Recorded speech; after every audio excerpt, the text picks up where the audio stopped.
So I'm going to introduce my guest and we'll go straight into the conversation. So my guest today is Rhonda V. Hi, Rhonda. Yes, Hello. yes. So Rhonda is a professor of law in San Francisco University, right?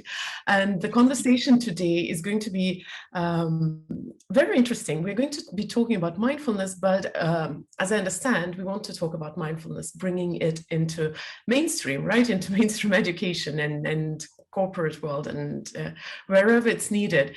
So, I'll start probably in a little funny way because I actually was planning to come here on time, sit down, breathe in, and get into this whole thing. But then I got distracted by my kids here and there. I rushed in, switch on the lights, and I'm like, oh my God, I'm 5 minutes later than I planned. It's not a big deal. I mean, you're not late, you're on time, but it's still a little bit here, a little bit there. And then we drop into our life like this in a carousel. So what is mindfulness in this whole context? Because contemporary life is pretty intense. Well, that's a wonderful question and observation. You're right. I mean, for me, this is earlier for being on camera than I typically do. It's 8 a.m. for us in California, and I usually, kind of get into my engagements, public engagements a little bit later. So this is an unusual morning for me. And all of these things, right? These ways that we're moving through the world and challenged to kind of adjust and adapt and recover, are things we feel in our bodies. And so in answer to the question of what is mindfulness and how does it support us, if possible, could we just together take a breath?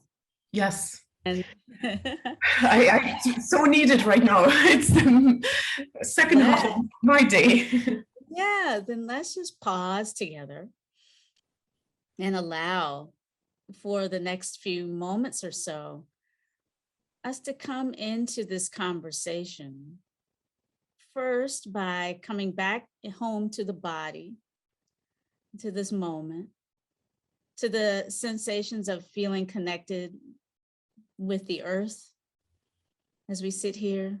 So feeling the points of contact between the body and the chair, the feet on the floor. And as we breathe, gently feeling the contact with what we sometimes call the environment. So feeling the sensations of temperature and kind of gentle caress of the flow of the breath through the nostrils into the body, and really just allow yourself for the next few moments. First is just sense this body as a whole as you breathe in and out. Opening up to the spaciousness and completeness, if you will, of your body and your being just here right now.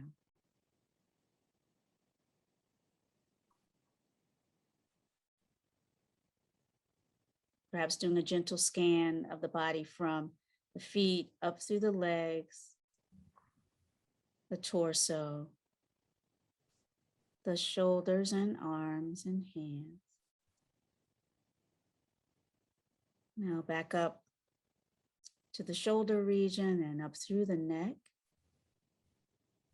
through the face, noticing if there's any tightness, softening the eyes, up through the crown, and down the back. And now just as you breathe in and out,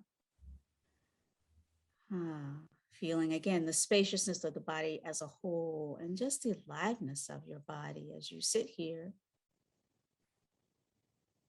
Now, perhaps allowing attention to rest a little bit more on the sensations of just breathing in and breathing out. We're not tightening up too much on the focus, but just allowing the breath itself to be a little bit more of an anchor. And seeing if you can rest a little bit more on the next out breath, on the sense of being held and supported. And now on the in-breath, sensing into what is well within you. And as we breathe in and out and prepare now to shift from this moment of reconnecting, pausing, and centering grounding in what is well, feeling our aliveness and our belonging here together. Perhaps we can consciously invite bringing this spirit, this sense into the conversation, into our engagement from here. And when you're ready, if the eyes have been closed, opening the eyes and continuing our practice in conversation now. Thank you so much. It's actually such a great change to start a conversation from a little moment of reconnection and not the other way around. So breaking a few traditions here. So, I want to ask, on one side, it seems like a very simple thing. It's almost like biological or medical thing. You just relax, you breathe. There's nothing mystical about it. Yet I have come across situations where when you talk about meditation with people, let's say from more traditional countries and backgrounds. I used to live in Asia for a long time and traveling in Africa and in places where maybe people are a little bit more more serious about traditions coming from the past generations. Yes. And people get afraid, are often afraid of meditation, of just letting go of all the thoughts and the worries, as if we have to keep busy to keep the devils out of our minds.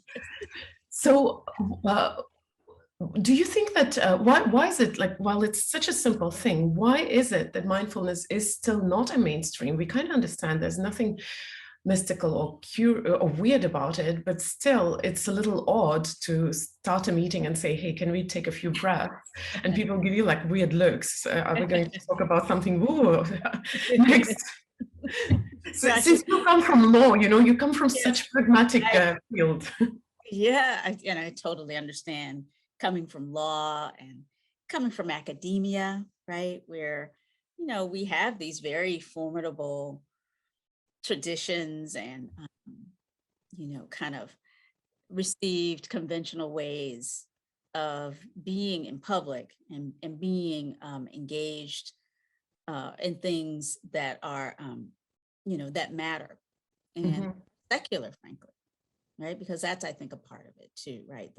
The separation between religiosity and the sacred on the one hand, and secularity, kind of, more public-facing engagement on the other, is very strong, especially in contemporary public and Western-centric ways of engaging, right? So I think there are a lot of reasons for it. In my view, a big part of it, for purposes of this conversation, is just about our habits and patterns and trainings and the things that we have been given to perceive as, the more correct ways of engaging in public. And, so there has been that line of the things we do in private and the things we do in public. Most often, traditionally, meditation, these kinds of centering practices have been associated in people's minds with religious or spiritual work that we might relegate to the private sphere. I do think, as you point out, these practices do not in any way require any kind of religious or spiritual, or certainly anything woo-woo. But again, because they have not been part and parcel of our traditional secular education and political spaces, they seem different. And I think, getting over that sort of sense that this kind of practice actually is just, isn't really something special to any particular religion or tradition, although we know that these kinds of practices show up in a form in many different traditions and religious spaces. They are also, as you point out, simply practices for becoming more attuned to what's alive in us, to becoming more familiar with our minds. So I think it's just a matter of a little bit, perhaps more time and more engagement and more understanding of what these practices are, that will help dissolve some of those conventions. As I see that happening more and more in the US, and perhaps it is also happening in different ways in different places at the same time. So I'm going to ask now a little bit illogically, because we started with mindfulness, and I never asked the pressing question. So you're a professor of law in a university. Why such a mission? Because I understand that actually mindfulness, or bringing mindfulness into everyday world, is an important thing for you. So how does it marry with your teaching of law? Well, so again, right, in traditional legal education, we focus on like all or many apprenticeships or professional trainings, the core knowledge and skills and values that are germane and have been associated with what it means to practice law in the United States, for more than 100 years. But we're human beings in that. So as we look at the knowledge and skills and values and how to apply them, more and more research confirms that lawyers are just like any other human beings who struggle underneath all of these performances, right? We're all just these soft-bellied, carbon-based human beings, carrying a lot of emotion underneath the surface, carrying a lot of maybe some wounding, some physical challenge, some ordinary everyday, to more than that, the range of stress, leading maybe in some respects, or in bearing the name in some respects of trauma or legacies of trauma. So in other words, lawyers are human too. Mm-hmm. As we move through the world as human beings, feeling stressed, feeling various states of wellness, feeling the impact of the work that we're doing, right? Charging into conflict scenarios and, really as best we can, going into those places, willing and able to serve, willing and able to draw on our knowledge, draw on our skills, and to apply our highest and best values.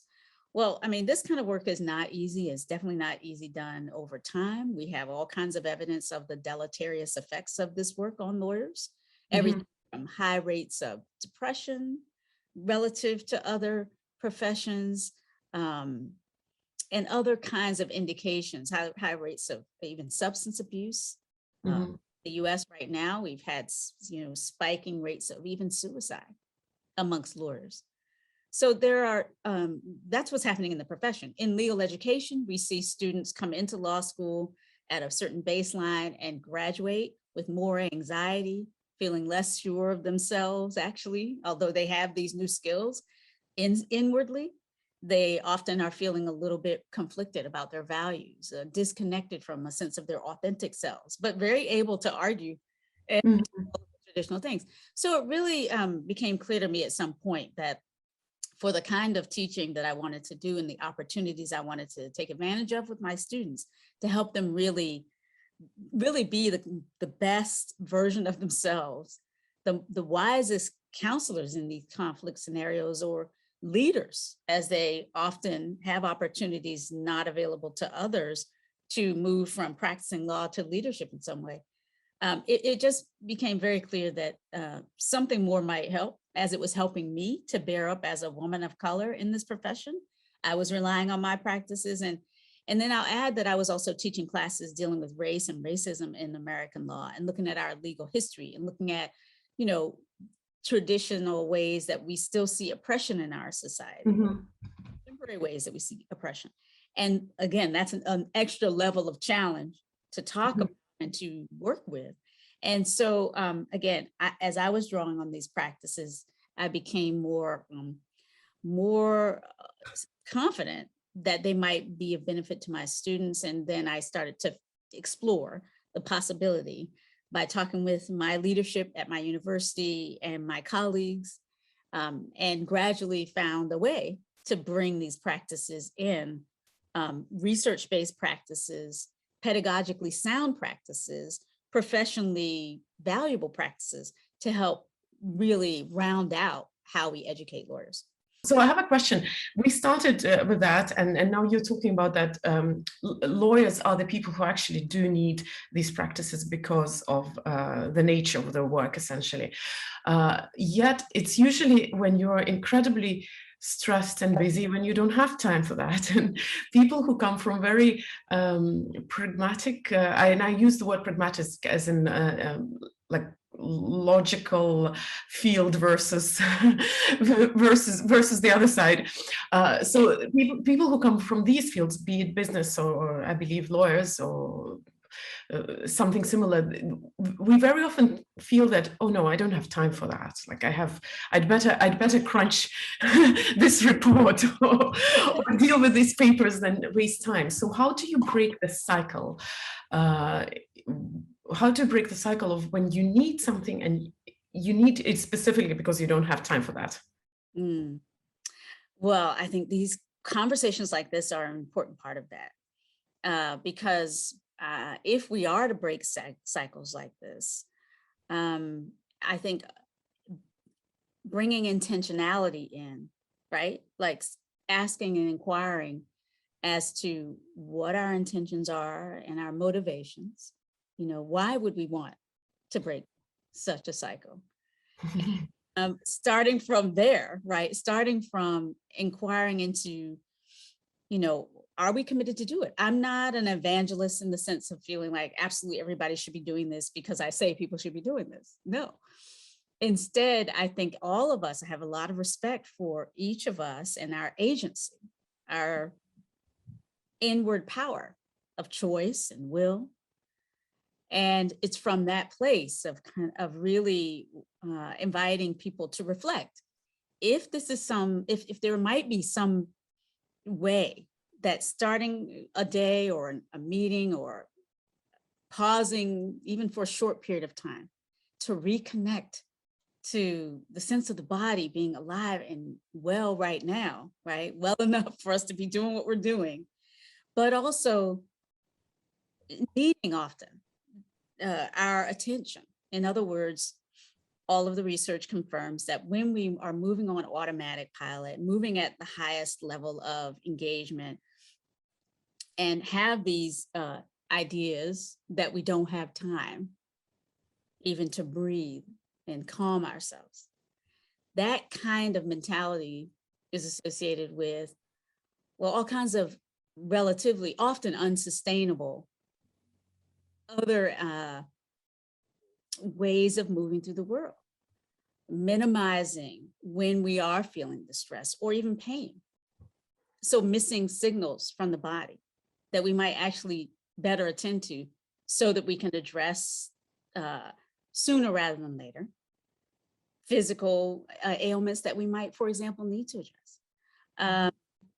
Right. So there are just so many ways that, again, a lot of the values, explicit and implicit, because by the way, as we move through the world in these professional and, you know, these spaces where we're high performing and highly engaged in kind of public facing work, there are often explicit values. We want to serve, we want to help, but there are often implicit values.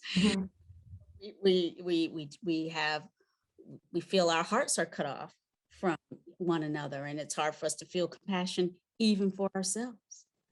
I don't know how many people who are on this call have ever had that experience where you know you're not feeling well, or maybe you know you're going into some distress, but you're pressing yourself, another part of you, right? The part of you that worked really hard to get you here, for example, might be, you know, giving you a hard time. I'll say that when I was, for myself, growing up, I so internalized this idea that I had to work really hard to get to succeed, that I somehow got the message that I didn't ever have permission to be sick. So when I would have the little slightest feeling of not being well, that's when I would have like the worst negative self-talk would come out. things that I would never say to a loved one, a child, anyone in my care who was feeling a little sick, I would start to say to myself.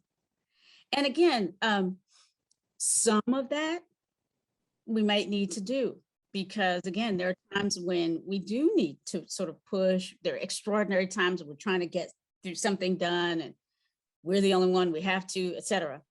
But the question is, there are times when we don't need to push ourselves and we could give ourselves a little bit more attention and we actually need it, that we need to discern how to pause, take a break, give ourselves some self-care. Mm-hmm.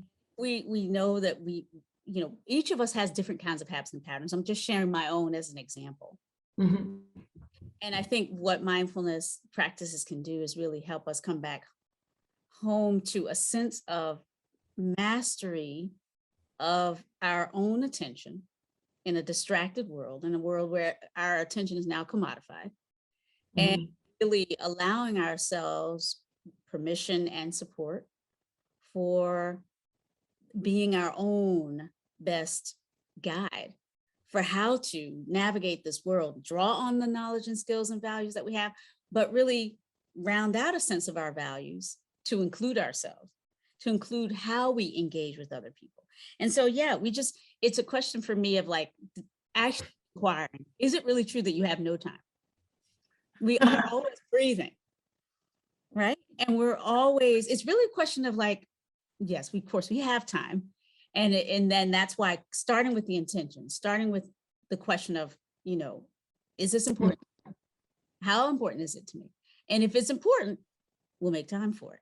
And even if we're only making starting with a few minutes, we don't have to start with 45 minutes, as my friends at the Mindfulness-Based Stress Reduction community, right, suggest. But starting with where we are, even with a couple of minutes, and just seeing, how does it feel? How does it help you then to be more focused, to be more grounded as you do your work? And if you see some benefit for it, then the next day or even that night, how do I want to incorporate a little bit more clearing for my centering, and just go into it from that place. Mm-hmm. It's interesting. You just said it's a matter of priorities, which I agree. Before we go into priorities, I'd like to ask, so you said that you had to suggest to your university practices which are scientifically sound and proven. Yes. So I've been in personal growth for now 18 years, and obviously the field of mindfulness is very wide. So could you, with your experience, could you tell us which other practices are considered to be scientifically proven and sound? Which is in your repertoire? Oh, well, this is obviously, science, of course, is always ongoing, but I have studied and practiced with those who are researching, mindfulness in various forms, but mindfulness-based stress reduction, which I referred to before, which started at the University of Massachusetts and which now has many researchers, and many of the original team that was at UMass is now at Brown University here in the United States, but also has expanded beyond the US into many parts of the world. There's, really now a very impressive body of research that gives us confidence that these practices can assist us in just the ways I've been describing, focusing on our attention, right? Research that supports how mindfulness can just be a profound support for building the muscle, if you will, of bringing the wandering mind back to a point of chosen focus, an object of awareness that begins perhaps with practicing bringing the attention back to the breath, as we did a bit in our opening meditation. But if we develop that ability to focus and calm the mind at will, we can apply that to the work we do when we're reading or preparing or, trying to focus on a conversation that's important. So that ability to concentrate and calm, again, something that research has confirmed is supported by these basic core meditation practices, awareness of breath and being and body, similar to what we started with here.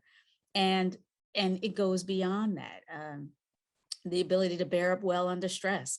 My friend and researcher, Amisi Jha at the University of Miami, has been writing and researching for years how these practices not only help us focus in the moment, but can help us sustain the ability to focus in those times and periods that I alluded to, where we are under sustained stress. And she's researched everything from, leaderships at high level in corporate settings, to students in, distressing educational environments, so law students, military officers, new mothers and fathers and parents. In other words, whenever we're going through periods of sustained stress, research confirms that our ability to focus, our ability to concentrate, our ability to do the things that we have trained so hard to do or care so much about literally becomes compromised, because the body is, again, not a machine. It really needs rest, it needs focus, it needs those things that are difficult for us when we're under sustained stress. And her, research is showing that mindfulness can help minimize the decrements, the sort of ways that our performance can suffer under periods of sustained stress, give us more access to those skills, even when we're under pressure.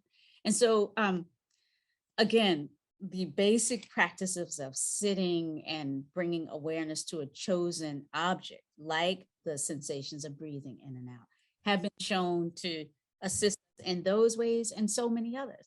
I'll lastly add that because my work is often about interpersonal mindfulness and applying it in difficult conflict and social scenarios, research has also confirmed that beyond just awareness of body and breath, really the practices that can help us in these interpersonal engagements are those that help us cultivate the ability to listen to each other.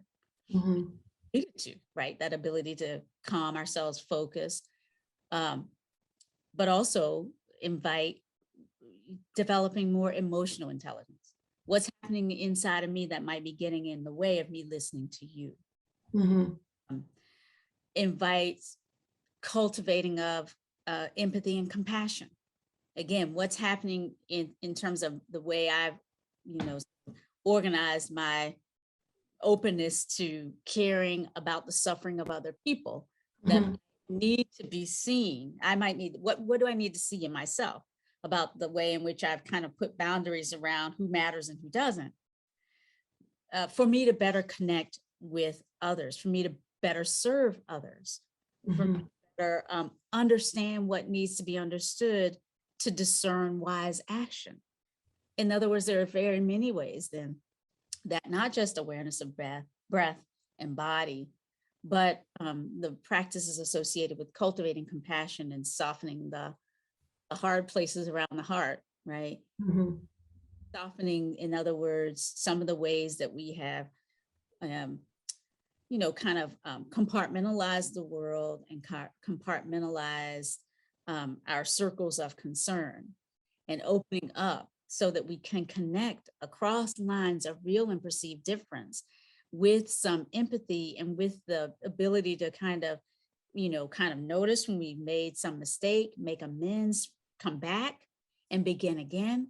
This kind of fluid ability to, again, discern again what needs to happen and how we might more effectively connect with each other in a world where we know everything is connected, and yet we struggle when we come together from our very different places and spaces. So mindfulness then actually can help not just with the inner work, but with this external work. And for hundreds, for thousands of years, is that support both inner awareness and external awareness have been, part of what are available for us to now look at and to now research and see these practices actually do help us minimize bias, right? Minimize some of the ways that we shut down when we're feeling threatened, and help us really be able to navigate the world a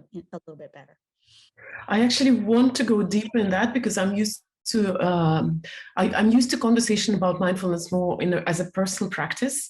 Yes. People usually completely internalize the experience as their, let's say, even meditation is such a personal practice.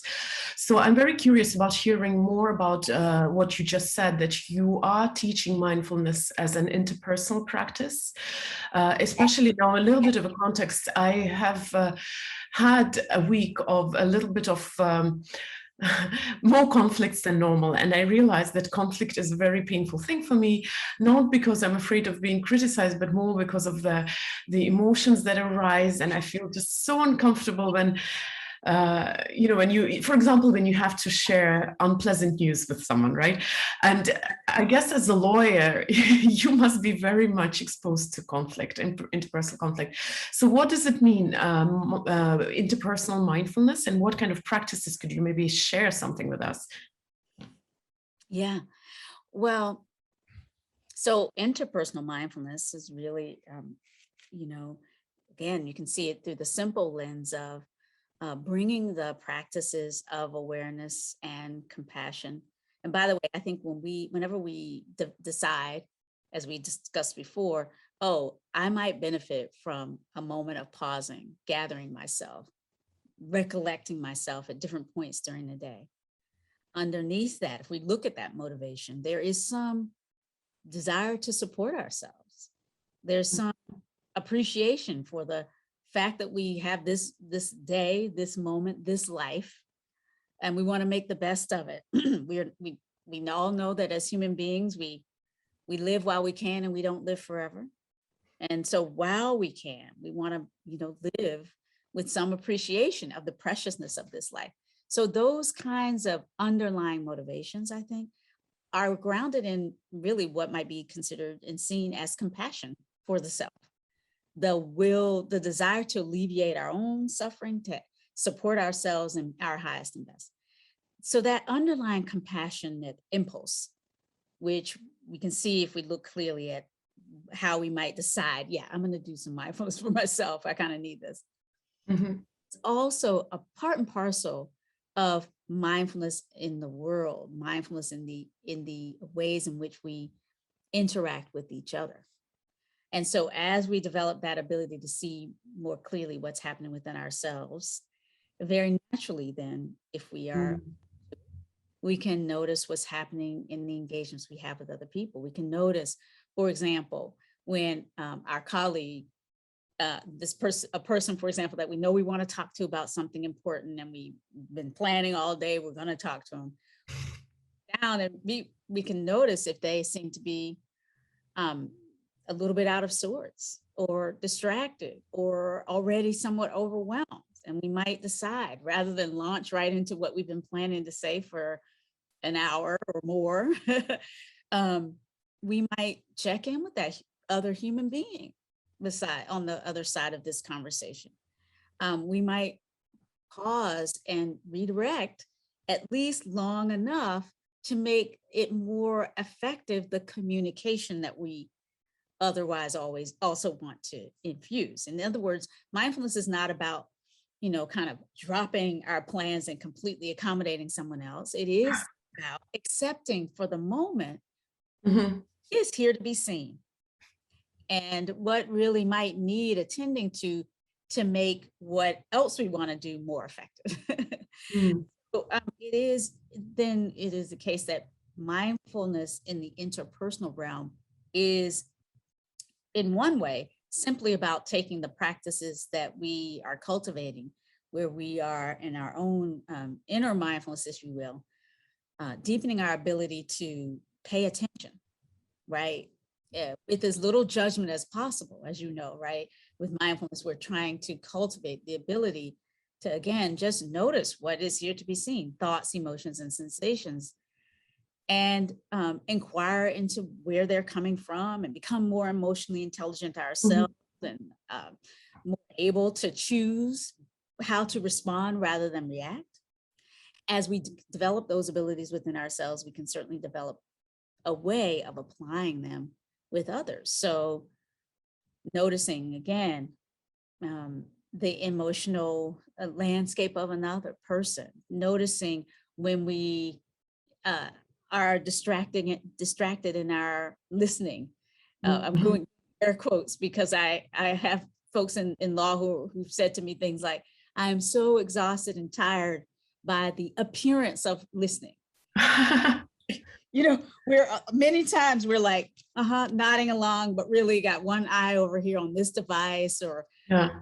brain is planning ahead. It's like, so bringing attention to our own habits around multitasking and, you know, really not paying attention to another person in the way we communicate. Mhm. And noticing the same in another person. And again, so all of these very subtle things that all of us who communicate effectively have somehow internalized how to do, mindfulness can help us make more explicit how we can communicate more effectively, how we can attune to ourselves and another person in a way that can maximize the effectiveness of our engagement, how we can notice when we might need to shift our tone, because we know communication is, you know, some part words, but Mhm. a large part unspoken demeanor, tone, expression. Again, there's so many dynamics that go into how it is that we communicate effectively. So the kinds of practices that can help are mindful communication practices, where we come together in pairs or in small groups and practice pausing, listening to each other and supporting, bringing mindful listening skills right to the fore, Mhm. relaxing, listening to another person, noticing when we're getting distracted and bringing that wandering mind back. There are really, I think, effective programs for incorporating mindful communication. And that's just one example of these interpersonal mindfulness skills. Another research has been ongoing around, how to cultivate compassion, how to, and this takes work, by the way, you know, Yeah. how to come together in pairs and in small groups. Again, this interpersonal mindfulness work requires our being together, and how to, Mhm. you know, developing the ability to, you know, imagine ourselves in the shoes of another person. And there are certain practices that support both recognizing the other person as a human being who suffers just like we do, and noticing and developing the ability to sort of see the world perhaps a little bit more through their perspective than through our own. And Mhm. of course, are very important skills for, you know, moving through the world in which we are all tempted to act from our own place of training, experience, and the biases that come with that. We all have them. We all are attuned to listening more intently to certain types of people or certain Yeah. narratives, right? And to discount others. It's just the way Mhm. we train and the way our brains work. And Mhm. we want to move more effectively in the 21st century, at least knowing that we might need to work on that, and then developing some practices for that might be a benefit. You triggered a lot of thoughts in my head. Bianca, I do see there are a few questions, so if anybody wants to join us for a short, brief moment, I'll be ready to pass the mic. But first, I wanted to say, I've interviewed quite a lot of people, maybe like a few hundred by now, in both English and Russian. I can say one thing: it's much easier and less exhausting to actually listen to a person than to pretend that you're listening to a person. True Right? story. Yes, so much more, so much easier. So much more enjoyable too, right? It is. It is. And I realize that you're touching upon such interesting topics that I'd like to go deeper. But for me, I guess the biggest disruptor of my regular thinking pattern is actually hearing you speak about that, because knowing where you come from, when a lawyer says that, see a human being, I'm like, oh my God, do lawyers actually see us as human beings and not as objects of law or subjects of law? Well, it has to be cultivated.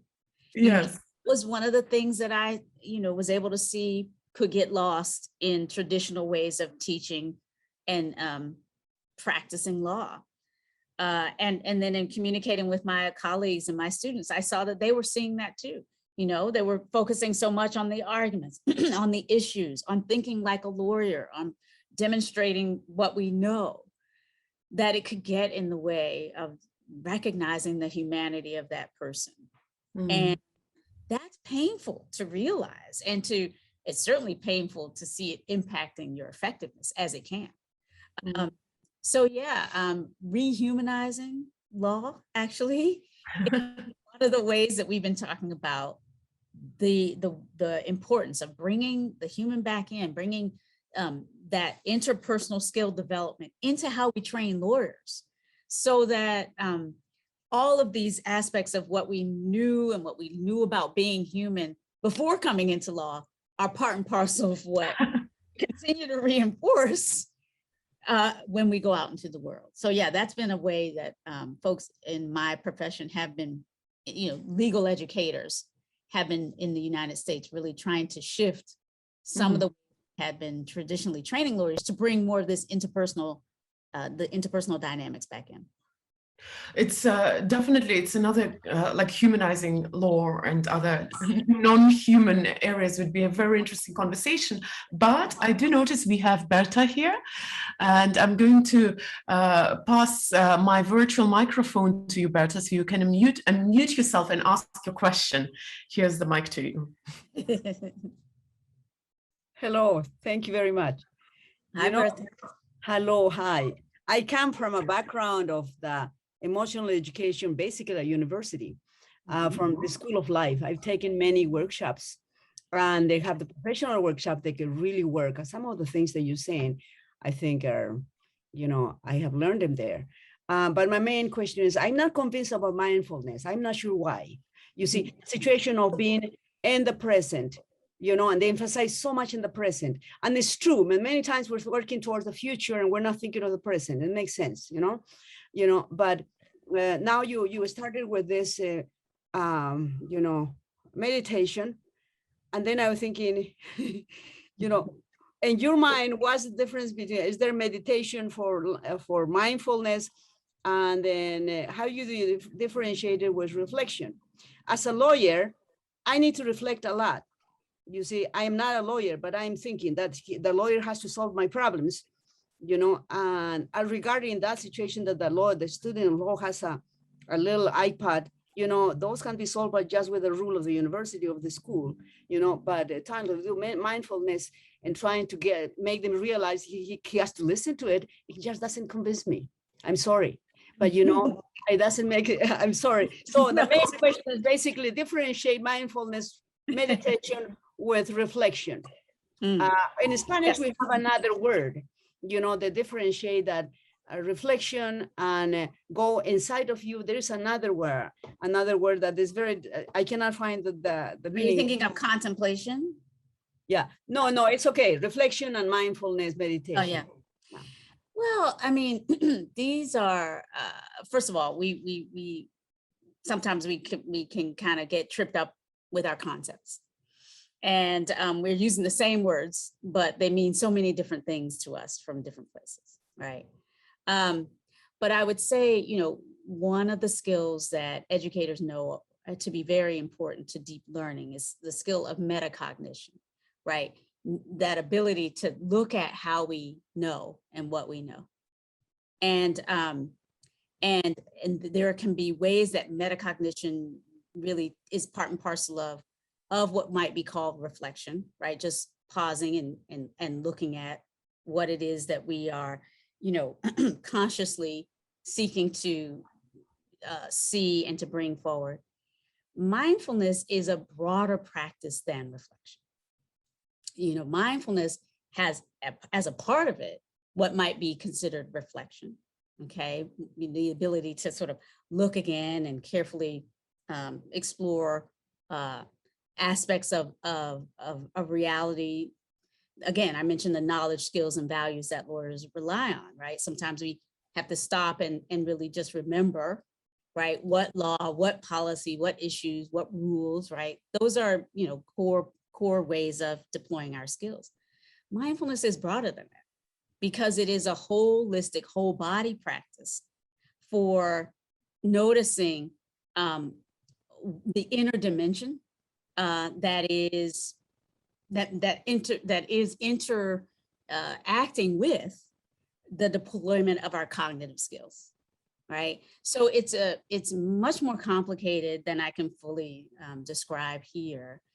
And I do think that part of it is, again, how we think of and define mindfulness. So for me, it is about the practices, not only for paying attention like we've done here, but as I mentioned before, remembering the preciousness of our whole lives and remembering that there is always multiple dimensions of reality that are present. So yes, I have to, as a lawyer, think about the questions I want to ask my client and think about the rules that might apply. But as a mindful lawyer, I have to also remember I'm a whole human being in this, and so is this person. And we are interacting, in a particular space and place that has certain kind of pressures that might be impacting whether I'm getting the whole story from this person. So it's opening up the aperture on what there is to see and bring to bear on how it is that we might serve. And this is a different way of being in this role. And I could say more, but again, I think it has more to do with opening up a conversation about what mindfulness is and recognizing that it's not simply about concentrating the mind and all of that. That's a part of it. But it is about reconnecting to the present moment and to all of the different dimensions of the present, which include aspects of the past, which include aspects of our broader values, which include a sense of ourselves as human beings in a world, in an environment. In other words, it's much broader than what we would call reflection in the traditional academic sense.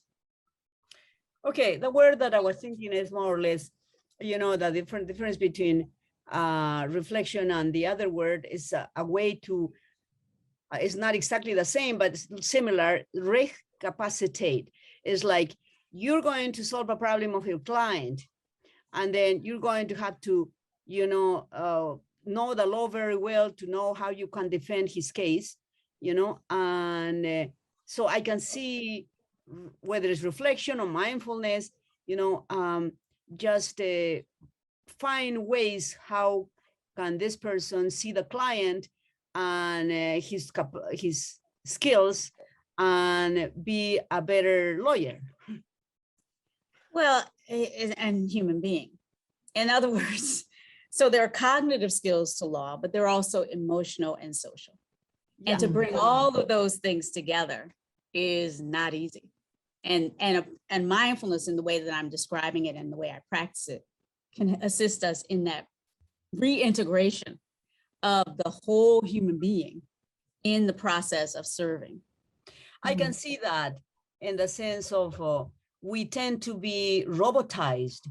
You see, we tend to repeat the same thing and we repeat over and over all our life, Exactly. So that possibly that course or that background might wake up some parts of the human being to think as a human being.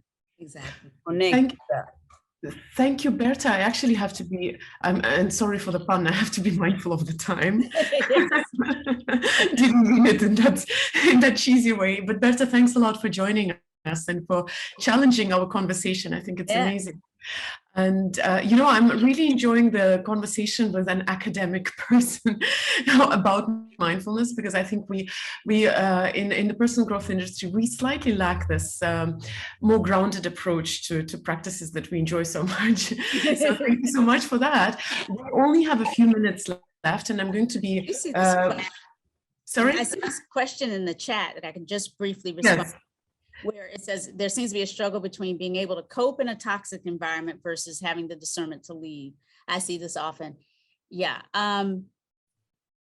Again, starting with really appreciating the power of our own ability to choose, and really the gift of every moment that I think is really inherent in this idea of being mindful. When to stay and when to go is always a personal question for any one of us. certainly this, for me, mindfulness is not about just remaining in a toxic environment and bearing up and finding ways to just breathe and just, you know, stay.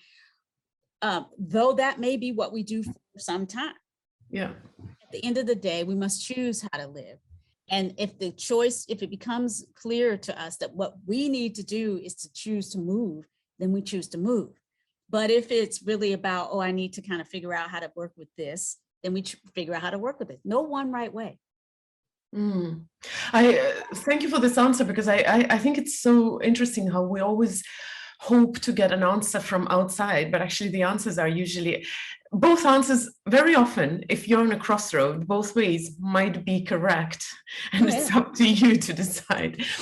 So unfortunately, we have to be finishing up this conversation, although I would like to stay a little longer. So traditionally, those who are in the chat right now, do leave a heart for my guest in the chat. Those who are listening in recording, leave it in the comments below. And a question to you, Rhonda, what would be one suggestion, since we are finishing up, you know, for parting, what is this one practice which you think, or maybe it's just an advice or a tip, that we all should adopt, no matter where we come from, pragmatic world, lawyers, business people, you know, we live in the world which is so fascinated by hustle that we sometimes think that there is even some kind of guilt in, you know, in taking time off. I'm losing the chance to be efficient. Right. Well, the one piece of advice I'd like to leave with everyone is, again, see if you can incorporate as a regular practice, pausing to remember the preciousness of your life. And by which I don't mean that it's any more precious than anybody else, right? All of us are alive for these, we don't know how long. Hasn't coronavirus taught us that? So can you regularly remember that given the preciousness of life, how we live is really important. How we move through the world is maybe the most important thing, maybe more important than what we do, how we do it. And if that resonates in any way, then see if there might be some way that on a regular basis, you can come home to remembering the most important things about what it means to be alive, including that you don't want to miss. You don't want to miss the opportunity to connect, to live your values, and to make the most of the opportunities that we have to begin again and to thrive together. Thank you. Thank you so much for joining us. And I really enjoyed this conversation. I hope you guys too. And yes, I'll see you again, maybe in a week. And thank you again, Rhonda, and have a great day. Thank you. And folks can find me at rhondavmagee.com and stay connected on the apps and on the web. I actually forgot that question. Yes. And I have this book that you can also find on audible.com. So Can you show the book again? Oh, okay. Here's the book. It's called The Inner Work of Racial Justice, and the subject healing ourselves and transforming our communities through mindfulness. So I'd love to be in conversation with folks who come across the book, reflections. You can happily find me online and on the web, and I'm happy to stay in connection. Thank you so much. Thank you, everyone, and see you again soon. Bye.